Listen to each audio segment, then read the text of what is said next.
final seminar slash performance in the webinar series that we've been hosting at Montclair State University in my Feminist Theory classroom this fall. I would at this time invite everyone who is here to please join us with your cameras, if you can, for a little bit. It would be nice to see everybody. Hello, Tori. There are people joining, many the students from my Feminist Theory class are all here. I welcome them first. Denise and Ukili, Rachel, Marie, Angela, Aiden, Hemwanti, welcome. Kelly, join us. Jindeas, good to see you. I hope you're feeling better. So welcome to my class. Welcome to Willow Breyer, who has been my trustee TA in this class this semester. And I'm gonna miss you, Willow, when you're done with your degree program this winter, but maybe you'll come back. I'm just going to begin. I also want to welcome people from abroad who are joining shortly. I think we'll have some of my some people from Al-Aqsa University who are trying to join us today, which will be very nice to have them here. That is from the Gaza Strip in Palestine. We also have people from the West Coast, which is where my colleague Anuj Vedia, with whom, who actually is the instigator behind this webinar. He is an old and dear friend. He has also been a colleague at Montclair State University in the Gender, Sexuality, and Women's Studies program, and with whom I have had the good fortune of doing many exciting things, many exciting projects, of which this is the latest one. And he is at the moment doing his PhD in the discipline of performance studies at UC Davis. And I know several of his friends and colleagues from there will be joining us as well. So welcome to everybody and anyone else who joins. And finally, we have today also a special guest.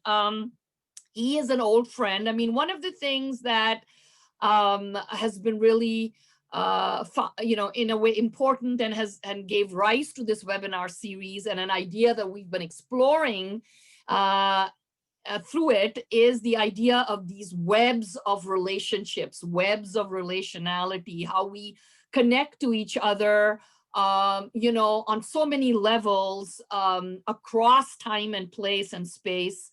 And that it's important to keep those relationships alive with each other as humans, but also as we've been learning and exploring our relationship to the larger universe, of which we are just a small part, humans with non-human and other forms of life, and with the environment that sustains us. Our relationships with all these other forms of knowledge and of being, right?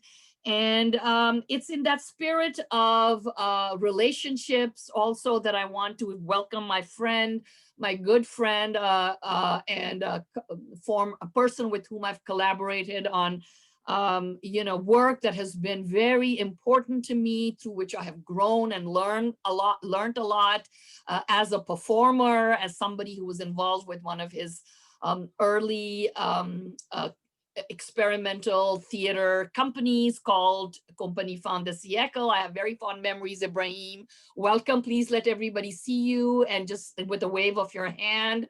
That guy with the beard and the cool glasses, that's Ibrahim Qureshi. He's joining us today from Berlin, in Germany, and he is a visual artist. He is also a filmmaker. As I mentioned, he's also been in the world of theater and performance. He has worked with mixed media, photography, live installation, live performance, lecture performances. His work is has been showed at Documenta 14 in Kassel, very, very prestigious.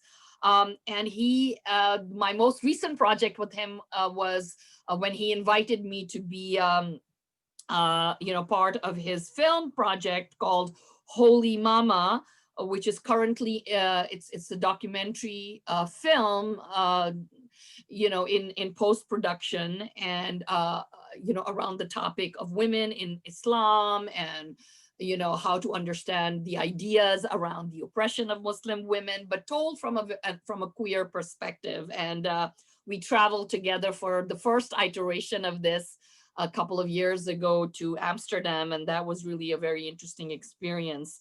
So I'm going to read just very quickly a short introduction that will hopefully orient you or disorient you about what is going to happen in the next 20 minutes in our session today. And so here goes. This is, I had requested the Pilar Vedia twins to send me something that could introduce the work that they, as a combined intelligence, these larval twins, as they call themselves, what they will be sharing with us. And then after they're done, and I think, get ready, there's going to be some parts of it that are, I think, going to be interactive with us, with the audience. And then we will come back with your comments and questions. I will also be asking my colleague Ibrahim to sort of share some of his quick responses to what we see happening, in this effort to be inclusive and draw in as many of us as possible in this wonderful conversation that has taken place over the course of this semester. How does the universe speak? How does it protect what it has created? How does it bear witness? How does it, in all humility, undo itself? This undoing begins with a migraine in René Descartes' right brain. So Descartes, as we know, was a philosopher who is most famous for saying, "I think, therefore I am," right? And that is followed by a severe case of gout in Francis Bacon's left leg. So great opening. These, we're told, were the triggers all the way back to March 11th, 1611, which set the twins in motion and brought about their gestation, their growth.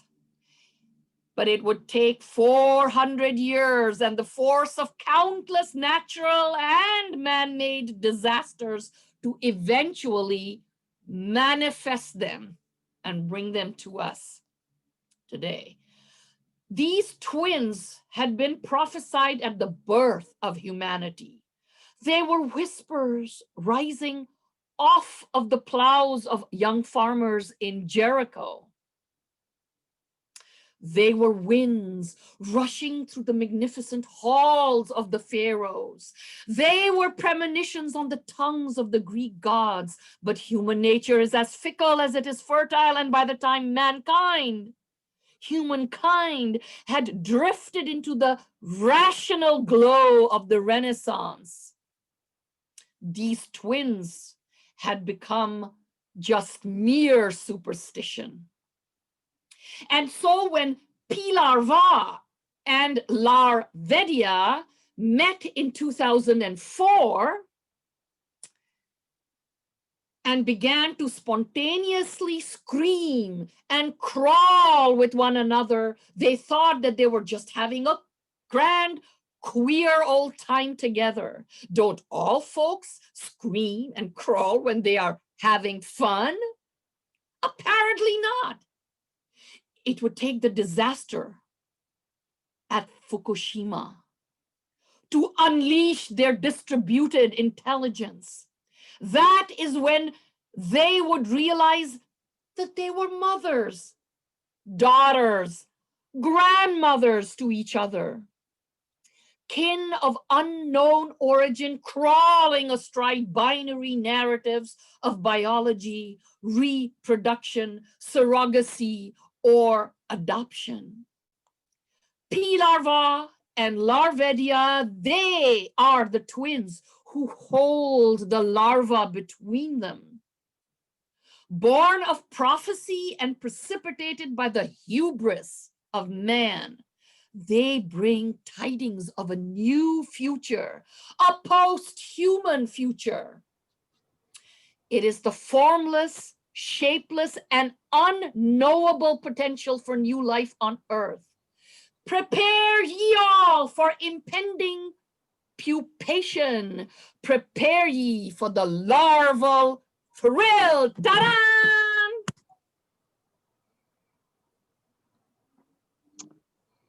It was precisely 5:40 a.m.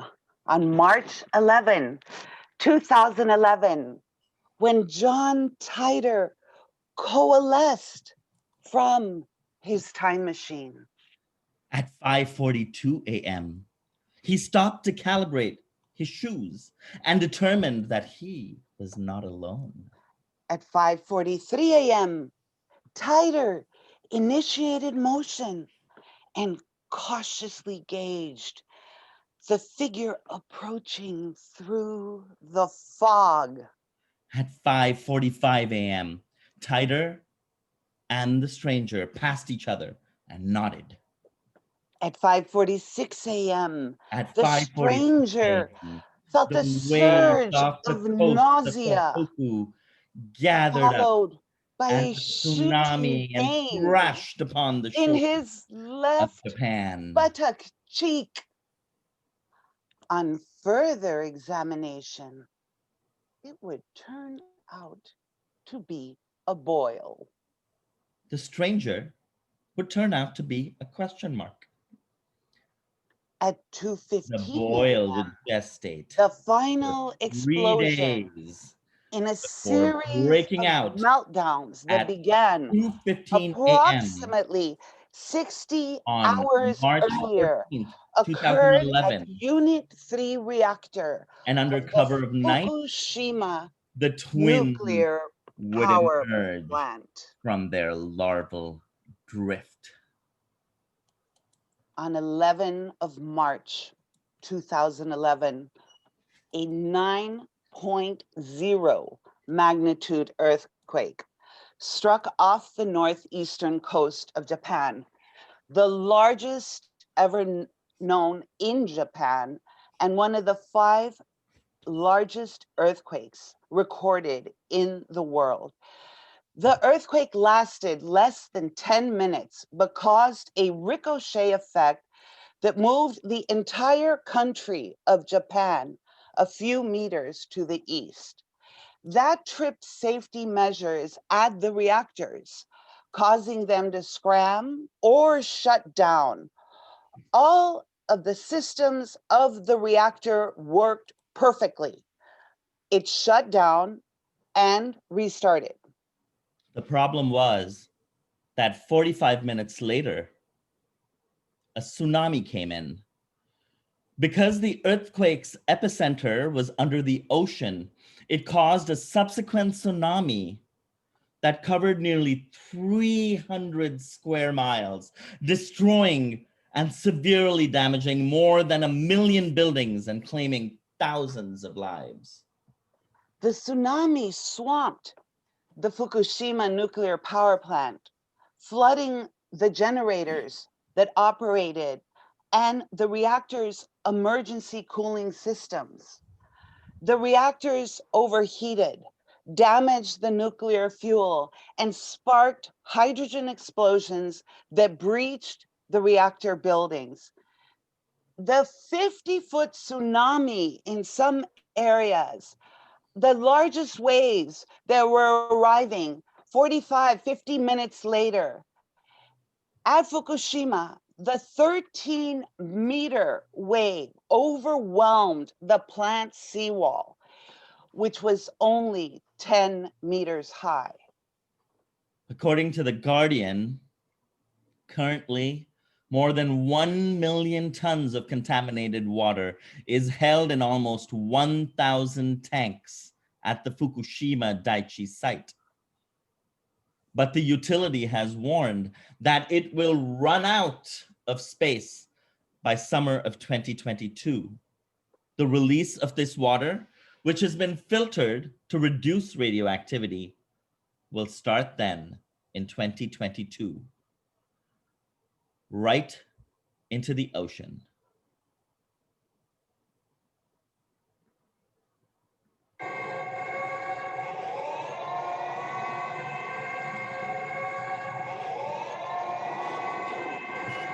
What?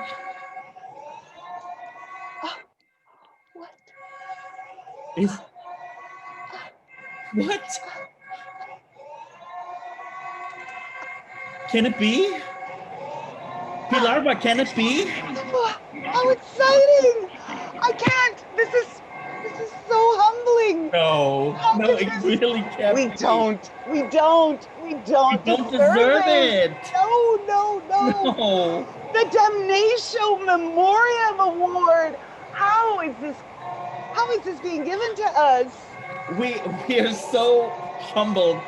We're not sure we can accept this award. Normally it's only given to celebrities. I guess we are multi-paradimensional rock stars, so it makes sense. We are big in Japan. Well, that 14-hour concert that we had there. Oh, yes, our emergence. Oh, yes. We humbly accept this award on behalf of all of you for the defeat of the human. Yes, the human. The human needs to be condemned to the black hole of memory. That's what damnatio memoria means. The condemnation of memory. And we are glad to usher in the larval scene, where all reference to the human shall henceforth be excluded from official accounts. You are too kind to trust us with this important work.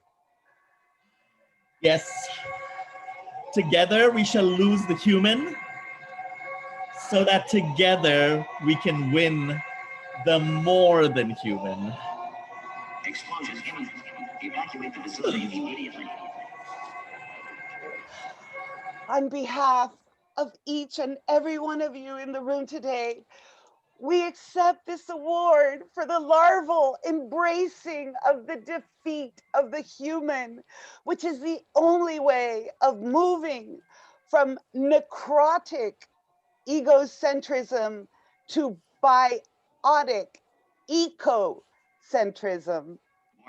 And we are so grateful to accept this award for recognizing the future as a practice of reciprocal care in the present. We acknowledge all those who exist alongside us, but have been made invisible in the present. We have come to our understanding of the more than human kinship through shared alternative, larval technologies. These are not binarized alt-right, alt-left. They're alt-down.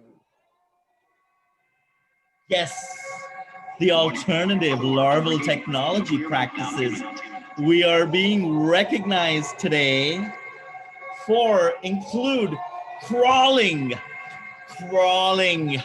as reorientation to the plane of humility, pupation as a method of practicing sensing from below. You know, crawling is a proliferative technology to avoid shopping, to reduce it. Crawl with us. You can crawl. Get on now. your knees and hands. Crawl with us. You can crawl on your bed. You can crawl on your chair. You can crawl on your computer. Crawl on your computer screen. Crawl away from necrotic egocentrism. Crawl away. Biotic ecocentrism.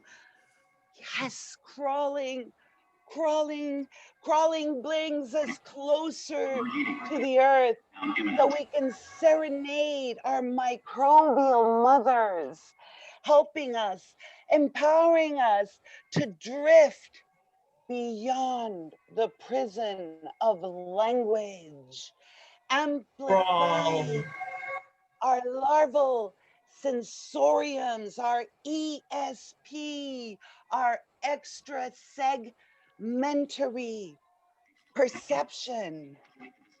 Crawl with us. Scream with us. Larval screams are a release from the prison of language. We highly encourage screaming and speaking in tongues to move beyond the limits of the rhetorical rectum. The rhetorical rectum. The rectum, we have two rectums, one that really helps and one that can really hurt. When The you mouth speak, is mightier than the the sword. rhetorical rectum, you put into perspective what is really necessary in the plane of Keep humility. crawling. Keep screaming.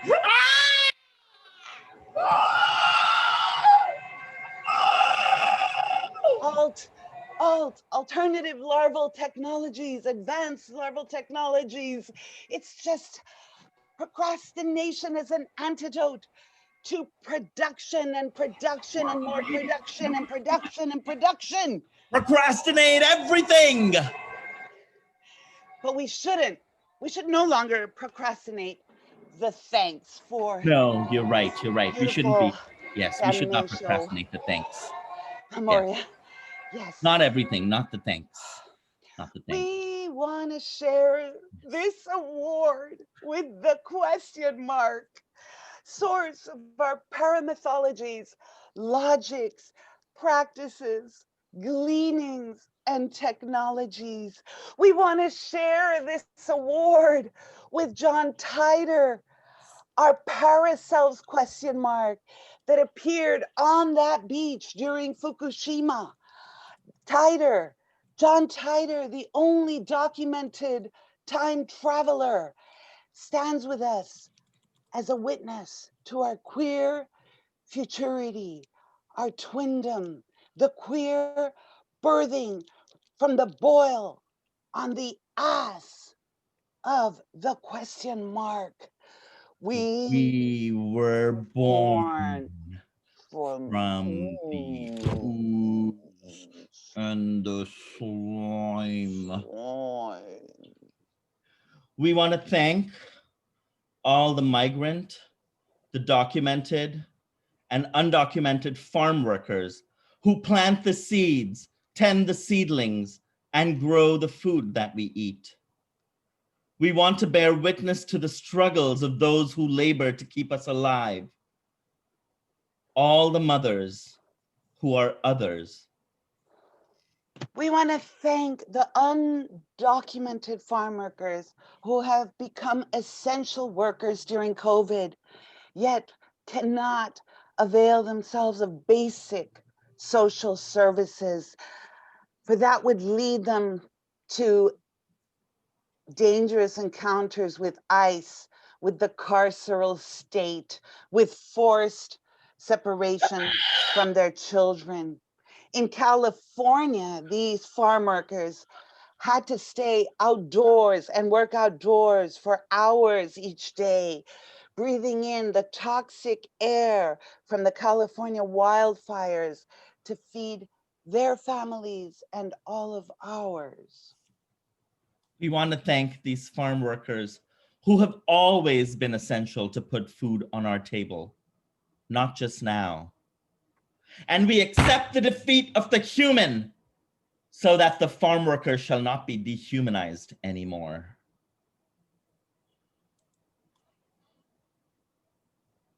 We want to thank all the different species of climate change refugees, all of whom are now traversing new terrains. We also want to thank all the non-human farm workers, all the insects and the larvae that pollinate our food and tend our soil. Houseflies, beetles, dragonflies, ants, bees, there's so many.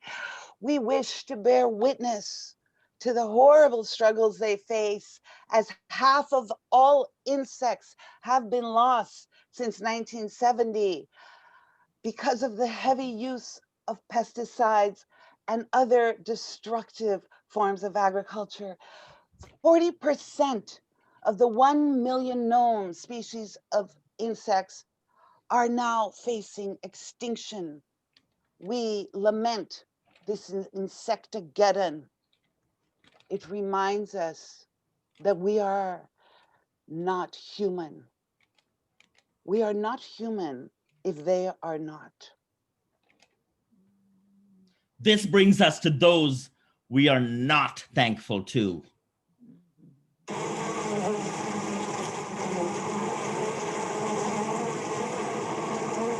We do not want to thank almond farmers of California who caused the mass death of working honeybees. 50 billion a year.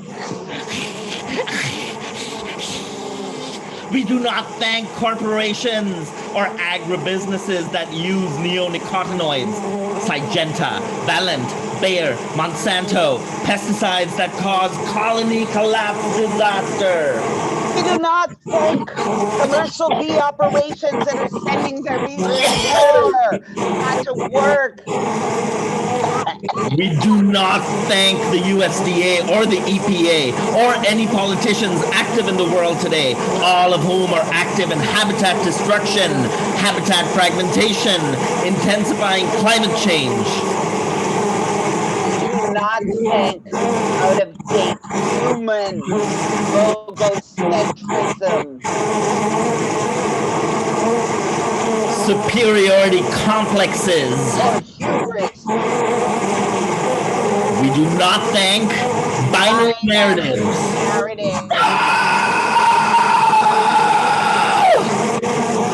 We do not thank ecocide. We do not thank the false consciousness of the human. We do not thank monocultures of the land or monocultures of the mind. The death of the human is the death of the singular. The death of the human is the birth of the pluriverse. We are not theorists that want to speak about the pluriverse in abstractions.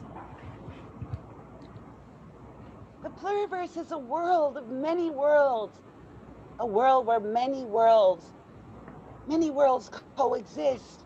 It is so much more than an academic or theoretical exercise. It is the very practice that was formed through an encounter that created the Zapatistas and the Ejército Zapatista de Liberación Nacional en México. In his interviews with Gloria Muñoz Ramirez, Subcomandante Marcos describes how the urban guerrillas of the FLN had to escape into the mountains of Chiapas in the 1980s. They then lived in indigenous communities. The ideas of a Marxist revolution, social change, liberation, the guerrillas were challenged by these communities around all these ideas. And through long interactions, these ideas were defeated. Marcos, Subcomandante Marcos shares, as a product of that defeat, the Ejército Zapatista de Liberación Nacional started to grow exponentially and to become very otherly. This encounter of different worlds and the defeat of, among other things, Marxist guerrilla ideological positions derived from elsewhere, created a radical rupture with past methods of revolutionary activity. The pluriverse is not many worlds of war, violence, and hatred that can coexist. It is the defeat of the dominant worldview established through colonization, the surrendering of colonial exploitation and domination. That is what births the pluriverse. The pluriverse means encounters with radical difference. Encounters that change one. The pluriverse means not understanding everything. It means letting go of the need to understand everything. The pluriverse demands that we recognize community and ecology not as the lack of friction, disagreement, discomfort. Rather, it is the recognition that community comes from being willing to stay in the circle despite the frictions. Larval rock stars has our own paramythologies based on larval processes of metamorphosis, which provide a host, a multitude of possibilities. We surrender the concept of the human, of a being on Earth that is separate, drastically different from other species, or more powerful, as a concept that needs to be defeated again and again and again in order to move to liberation. Again and again. But if we are not human, then who are we? What are we? Who are we? Can we move to being Earth by becoming larval, embracing the unknown of the question mark? Can we practice and deeply engage in reciprocal relations in the midst of this sixth extinction? Our advanced larval technologies are in conversation with the caracol, or snail, of the Zapatistas. This is our pluriversal pedagogy, one with no larval futures, but full with larval unbecomings. As the Comité Clandestino Revolucionario Indígena of the Zapatistas stated in 1995. Desde muy lejos, desde el tiempo sin tiempo, viene la palabra a nuestras voces. Para poder caminar hacia la mañana, debemos voltear a nuestro ayer. From very far away, from the time before time, the word came to our voices to be able to walk towards a tomorrow. We need to turn to our yesterday.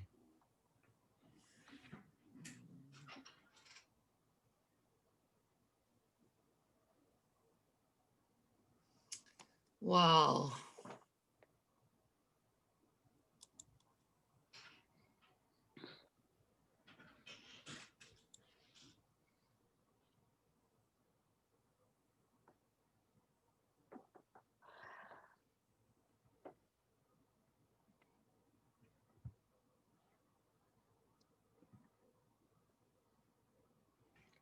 We can't hear you, Fawzia.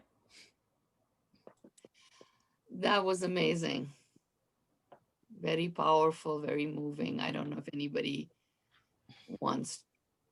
else wants to chime in with any kind of reaction to that. Was quite something. I was crawling too. On my carpet. I was definitely crawling, and it You're is a larva. Yeah, it gives you a very different view of what our world, what you are what the twins have been calling the pluriversal connections, right? They start to emerge when you have a view from not up here, but down there, and you're also not on 2 legs, but on 4. It's does something to your head.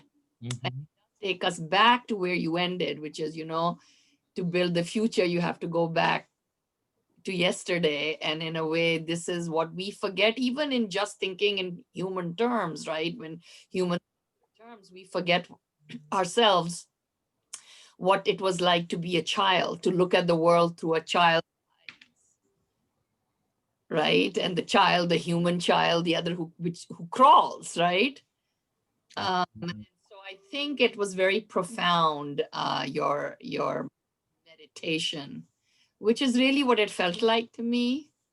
I don't know if anybody else has anything to say, but it was really very powerful. Thank you.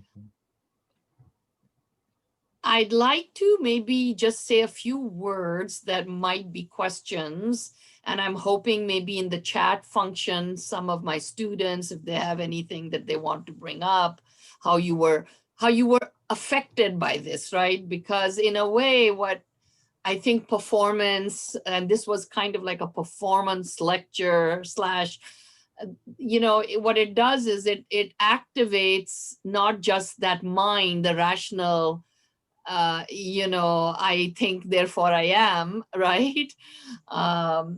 But rather it's sort of, because it brings us to the body. And I love, the way that you had the question mark and, the different, right? And the artwork in both in each of the twins' rooms was really quite lovely. That I think it becomes an embodied experience. We're not just mind, and your piece reminds us of that, because I think that when we go towards the mind and we and this is something we've been discussing in all of my classes, and certainly in the feminist theory class, that one of the fruits of or consequences of the Western Enlightenment project has been to, and really Western philosophy since forever, right, which is very male dominated, but along with it has this view of the universe that is extremely binaristic, and one term of that binary is always valued higher. And so it's always been mind over matter, right, or mind over body, reason over emotion.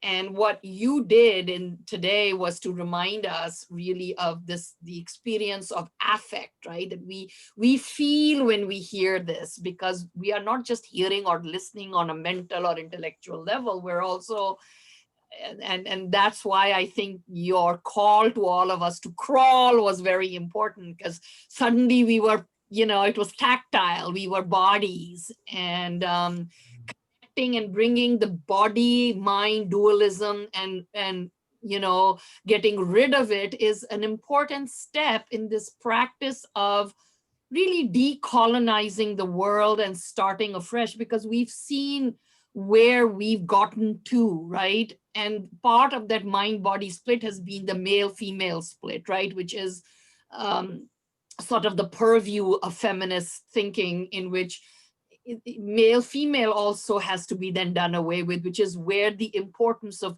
queering binaries is so important, right, as a further step for sort of the work that happens in women's studies departments needs to go, right? And I think that a lot of that comes across in your piece, and how that kind of thinking is also connected to thinking about the politics of the world that we inhabit, right? And so I loved where you ended the piece, reminding us of the Zapatista, very important, yes, Marxist movement in a way, right? But then, as we saw also in the first part of this webinar, where we had Charlotte talking about the pedagogy of the seed, that when we go, we move from only looking at structures of oppression in a very you know, not in an embodied, but rather in terms of labor and capital, we move away from thinking about how there has always been ancient knowledge, and often in the practices of the people who work on the land and the women of the land, right? That has the potential, if we only go there, because we are so in industrial and post-industrial societies cut off from that, that can become part of our healing, to return to the earth, to start reconnecting in a way. And frankly, what COVID has done with everybody going to their gardens and, you know, returning to sort of life in a way that is more embodied, you know, that's been the plus side of it, right? While the horrors have all been exposed and all of the things that you were talking about, that you were describing, not even talking, right? They have sort of come into our consciousness in a way, and into our bodies in a way as never before. So all this to say that what you've attempted here is so large, it is connected, it is so multinodal.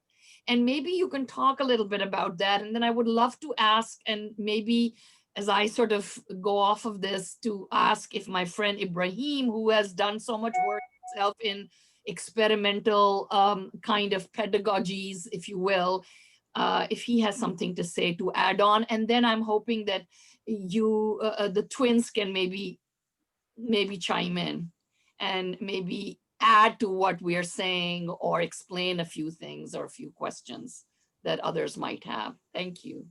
Should I add on now? Yeah. Great. I have to say, it's beautifully poetic. I must be really honest. I mean, the aspect of intellectual poetry here is exemplified. So I was not one of those who was crawling, but I was really listening with hyper intense. And I find the interlinking not only relevant, but profound. So for me, mind over body, it's not mind over body or body over mind. It's the intermingling of the two status of the psychological, of the image, of the impression, immediate impression that one has as one is listening, because that it is a performance, of course, but it's also cinematic in a way in this guerrilla urban warfare. And it is a form of guerrilla urban warfare action that you're performing, which I personally am a fan of guerrilla urban warfare, as well as guerrilla cinema, as well as these guerrilla happenings. And I think in that sense, you really hit all the marks. From a purely visual point of view, it's fantastic to watch two of you. I could watch you for hours. I would love to even work with you in the sense of there's a grueling insistence, demanding of me, of us, the public, to be aware of what you're saying, because it's not just Dadaist. You're just not rambling words or sound effects.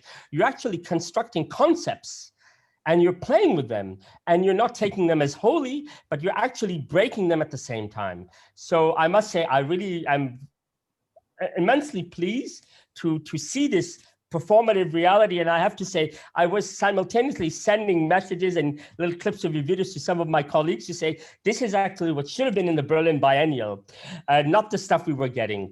And I'm really serious, I'm not joking. So I did send two comments, and one of them is to a curator, instead of going, but you want, this is what should have been, you know?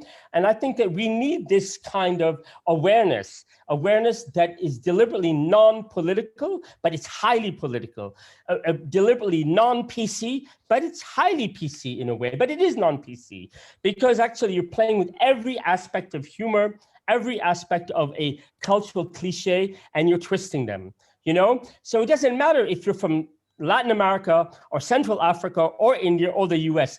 This notion of identity is erased. And the relationship between male and female, who cares? I mean, come on, we're in the 21st century. It's high time that we stop separating these gender norms and constructing them and reinforcing them. They're exhaustive. Identities in that sense for me are totally exhaustive, because they're part of the colonial process of continuing the colonization of who we are, regardless of what notions of how we want to internally define ourselves. We are forced to live certain identities because we're defined by them by an external force. And in your little piece, you break it beautifully, I have to say. Really, I say little because of the time span, not little because of the scope, of course. Thank you. It's a massive pleasure. That's all I can Thank say. you. That was amazing. I really, as an intervention, again, I think it just expands, right? Helps the piece expand. And it's just wonderful to hear your take. And I'm actually just going to turn it back over to the Pilarvedia twins to see if they want to respond to some of the points that you have just brought up. And also a wonderful question from one of my students, which really, where I think that also is part of the curiosity. And if you could answer that, which is sort of more sort of down to earth, bringing it down to earth, which is how you came in a way to create this piece. What I mean, in a general sense, we understand, as both Ibrahim's comments, and some of my thoughts have explained, that we understand the general reason how this comes to be, this kind of work. But what, maybe you could talk a little bit about the very particular genesis of it and the process. I think that would be very helpful. Thank you.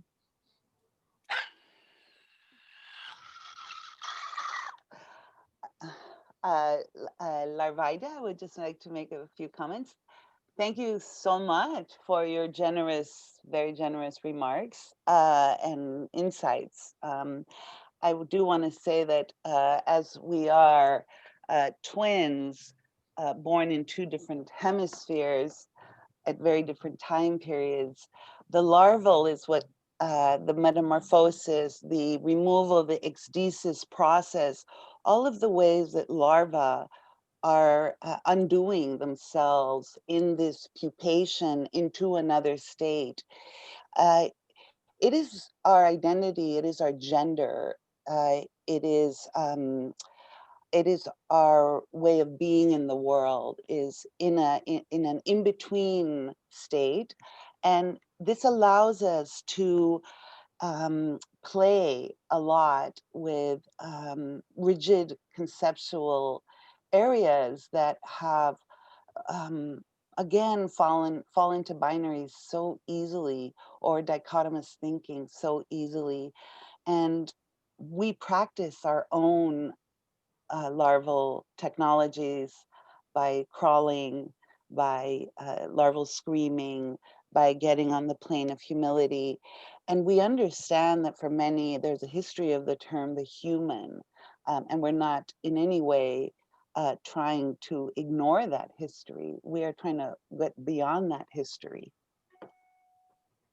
Absolutely. I was just wondering if I may, and I'm waiting to hear from the other larval twin as well, but if, I mean, one of the things that in my particular class, we've just finished reading and discussing, and I think it, and my students can chime in and tell me if I'm wrong, but I felt that they really connected, or were at least very, in a very positive way, challenged by Donna Haraway, her 1981, I think, piece, about, on cyber feminism. I mean, the concept of cyber feminism, which is, and how she also references back to Chicana feminist theorist Sandoval's work. And so I'm wondering if that thinking also, and whether that form of thinking about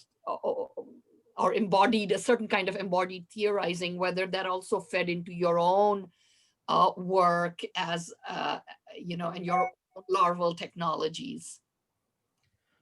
Absolutely. I think just with Haraway's work, one thing that I wanted to address immediately is, for me, the work that she presents, the idea of a situated partial perspective, is such a deep part of the work that we do, that we cannot know everything. And actually, as I'm in this PhD program, as we as a distributed intelligence are in this PhD program, we are realizing that the more we learn that we know less than we know. We know more that we don't know than we actually know about the world, right? So how does one make meaning that is stable in any way, shape, or form when there is so much not knowing? And when not knowing is the actual foundational condition of of the human, of the larval. Wonderful, yeah. So I wanted to address the question of mothers and reciprocal care and mothering and kinship, because Pilarva has been a mother to me. Pilarva has been my daughter. Pilarva is my grandmother. Pilarva is so many relations, and we are constantly enacting these relations to one another.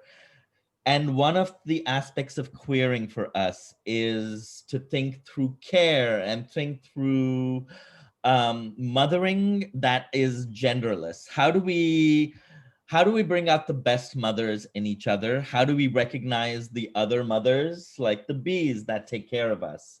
How do we take care of that which is smallest, that needs care? Because if we take care of the smallest, some of the learning that we have had from indigenous tribes in India, the Karya tribes in India, for instance, have this concept that if you take care of the bees in the forest, then the tigers will be taken care of. If you take care of the tigers in the forest, the entire forest is going to collapse. So how do we take care of that which is the smallest? Subsidiarity is that idea of taking care of the smallest link that has the capacity for autonomous decision should make that decision. And that is where the system takes its knowledge from. So how do we reorient to that plane of humility so we listen to that which is the smallest? I will add that with the mother, as Larvaidya is my mother, grandmother, granddaughter, great-grandmother, and auntie. It's this, well, with the mothering, it's a different view of kinship, but it's not a kinship. The larval kinship is not about just Larvaidya and I. It's opening up to the kinship relationships that we have just by standing on this earth, which is with such a multitude of life and multi-species life, that is our approach as larva to our kinship. Very interesting. And yeah. So again, to just, I did want that question, if you don't mind addressed, is to maybe you could tell us something about the process, because I'm also thinking of the piece that you had earlier sent about, and it's very much part of this notion of humility as well, and mothering, and being a daughter and a mother and a grandmother, beyond it being tied to any other of our fixed notions of production or reproduction, biological reproduction. I think that's really important. And I think it comes across maybe in the ideas of becoming water, becoming seabird, becoming earth, right? Which was one of your the spaces where you sort of came to create this work. So if you could maybe talk about that a little bit, and I think that a lot of people would be interested in just learning a little bit about what that process was like for you, because it is a processual thing that you're talking about, right? There's no end point to which we get. Always in motion. The piece that we sent, the one you're referring to, Eco-Poetics for Pluriverse in Motion, was a piece that we co-produced with Elin Marvister, Mirko Nikolic, and Alex Wilson, who was here on October 30th. And it was, it started off as a conversation where I was at an artist residency in Norway with Mirko and Elin, and we invited Alex to Skype in and do a presentation. And then later I realized that Pilarva had a whole other relationship with Alex, and that we were all part of the same circle without even realizing we were part of the same circle. Pilarva's partner and Alex are old friends, deep old friends, twins, also larval twins of sorts. And so it was amazing to find these relations resurfacing in our lives. And we wanted to honor those new friendships, old friendships, but then also what Pilarva was saying, like the kinships that have brought us to be where we are. Mirko's work is about recognizing non-life as being sentient. The minerals, the rocks, they are on a different time scale altogether, something that is maybe unfathomable to humans. And then Ellen's work, which is about becoming puffin, is a project that Ellen does. And they live on an island in Rost in Norway with endangered seabirds. And so they're bearing witness to the ends of these lives of seabirds that are such an integral part of that landscape, of that ecology. Pilarva, did you want to talk about? I will say that Alex works a lot on water, and in her Cree community, Passaqua Cree Nation, and in the Manitoba, Saskatoon, all that area, and other parts of Canada. It's a huge watershed, and she's working quite a bit on water rights and becoming water, and how dams and extraction industry interventions really have damaged water systems, and how to embrace water in a different way. I do want to, if I may, address that our performances, we've been came together as friends, as really close friends, and began larval screaming out of a sensibility of needing a different way to communicate. So we would communicate with each other through larval screaming, which is kind of can wreck your vocal cords. But we did that extensively for years, and we've done. Many of our friends ran out of the room when we did that. You know, it's amazing, if I may just jump in, but I do remember, Ibrahim, that we did something together in one of your productions where Ibrahim really tried to break up, like, you know, a piece that was very, was about singing and very human idea of, the voice and what it should sound like, and to really break it up into that kind of shriek that is elemental and the core, right, of your, and sort of helps you to break out of that human-centeredness. And it was really an amazing experience, something that I initially resisted, Ibrahim, you'll remember. Yeah, I remember really well, but I should say. Yeah, I'm thinking of both of you in the sense of what I find amazing is that you, through the intellect, are approaching the emotive. Do I make sense?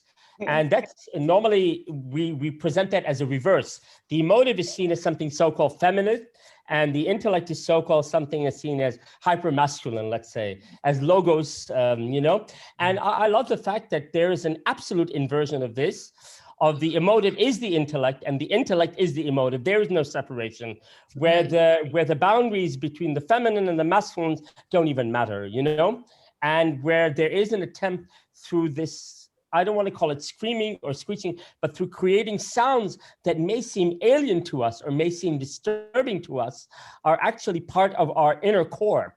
And there's nothing disturbing about it, actually. It's just that we are brought up in a way, regardless of what socioeconomic conditions we're coming from, we're brought up in a way is not to really express ourselves, express our inner essence of how we belong to a larger earth, nature, and how we are as part of the destructive force as well as the constructive force within it. I saw much more of this. Regarding the issue of colonialism, I think, is it you, Fawzia, who brought it up about 30 minutes ago? I'm not sure if I can discuss colonialism here, because in fact, you are using Marxist theory, you're applying it. And as much as I'm a fan of Karl Marx and Lenin, they were colonialists as well. They were male as well. There were very few women involved in what we consider the leftist movement. I mean, there were cases in India, there were cases in some Latin American countries where women were inculcated. But the most successful examples of women power has been in Kenya, actually, as part of the rebellious movement. It was Kenyan women who were willing to butcher white men, whereas Indian or Latino women were not willing to butcher white men, because those white men were men after all.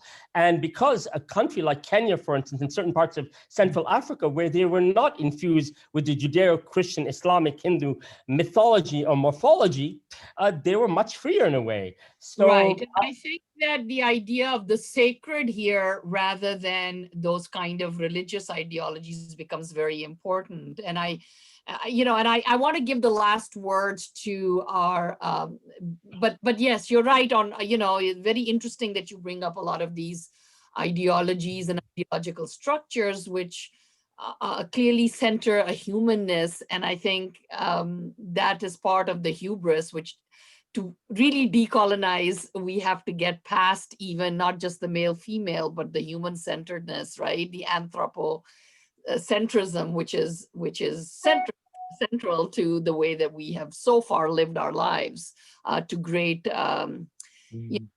disaster, to getting us to a point of great disaster. So I'm going to just, if there's one. Can I just say one last thing? Sorry to interrupt, but I do want to. Just 1 second. I think what you're saying is absolutely right, but I think to refer back to structures that themselves were colonial and advocating a form of liberation theology is in itself problematic. That's all. Yeah, on that point. Thank you. Very good. We are out of time. Maybe we can wrap up. But can we wrap up? That's why I wanted to do a couple of minutes to just wrap up. Thank you. Which Pilarva was talking about, because I think that is such a central part of our work that it would be great to answer that question for the students. Thank you. Well. I will.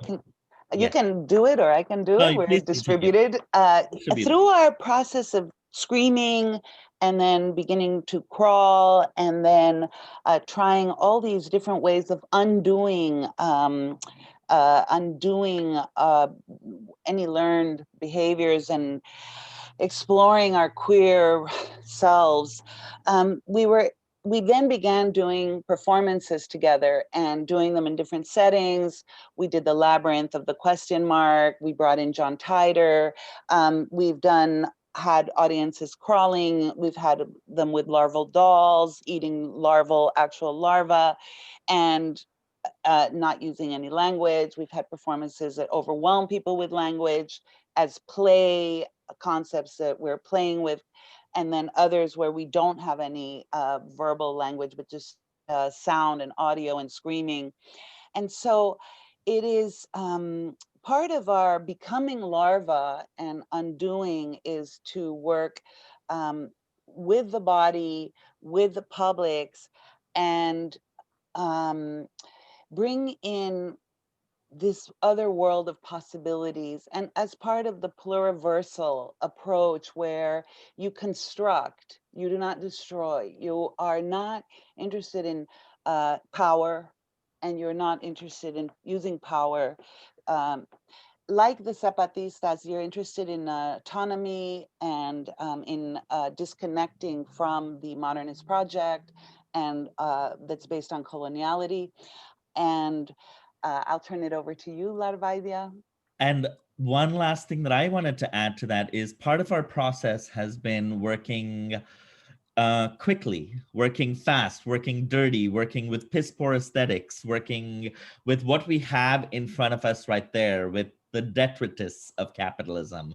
So we worked with Amazon packing material. All of our costumes were made from what we find in the garbage. How can we turn garbage into spectacle?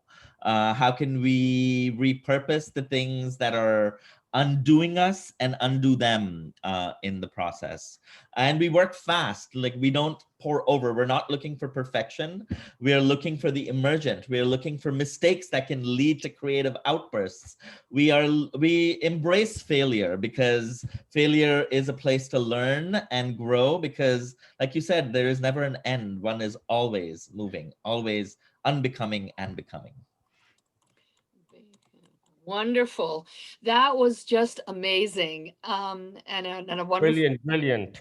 really brilliant, and an excellent place to at least pause today. And I thank you both Larval twins very much for this very, very provocative intervention. Thank you. I know we'll be talking about it in my class on Tuesday.